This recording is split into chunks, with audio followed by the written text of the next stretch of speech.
Alright, now we're going to move on to the loop. The loop is one of those moves that if you're learning how to playboat, everyone really wants to learn. It's a very dynamic move, but it's actually not that hard when you break it down. First off, we need to find a hole or a wave that's deep enough to loop.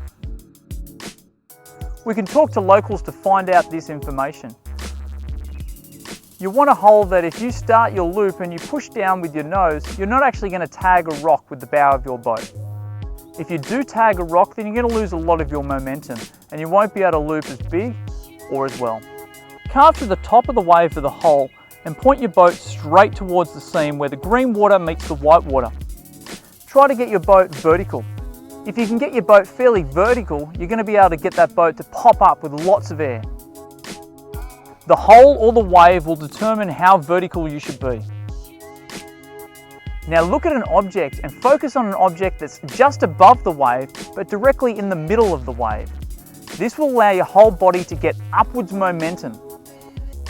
If you get your head to look up even higher, you'll get even more upward momentum. At the peak of your upwards momentum, tuck hard. Open out when your stern hits the water and finish with your body either in a neutral upright position or with your back slightly on your kayak. You can finish the move with an over the head forward stroke.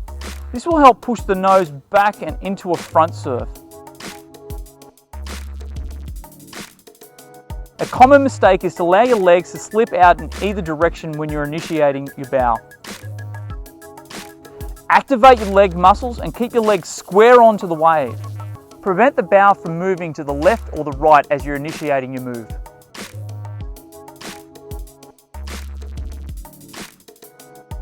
Make sure the bow of your boat is pointed directly square onto the hole or the wave. If it's tilted slightly at left or the right angle, your boat's going to slip off to the side.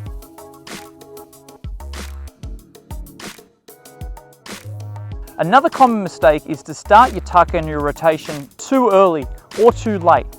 Make sure you throw your loop at the peak of your upwards momentum. Now here's a few tips to allow you to go even bigger. To go bigger, practice your timing so that you throw it at the very top and the peak of your momentum. Also try a skip move. To do this skip move, come down the face of the hole or the face of the wave, push down with your feet. This will allow the bow to go up slightly into the air. As this happens, allow the bow to go directly down and vertical and into the seam.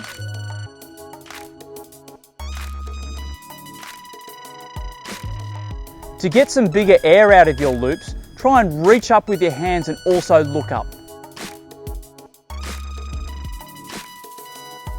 As you bring your hands up and you paddle up into the air, imagine that you're trying to do a front loop over your paddle shaft.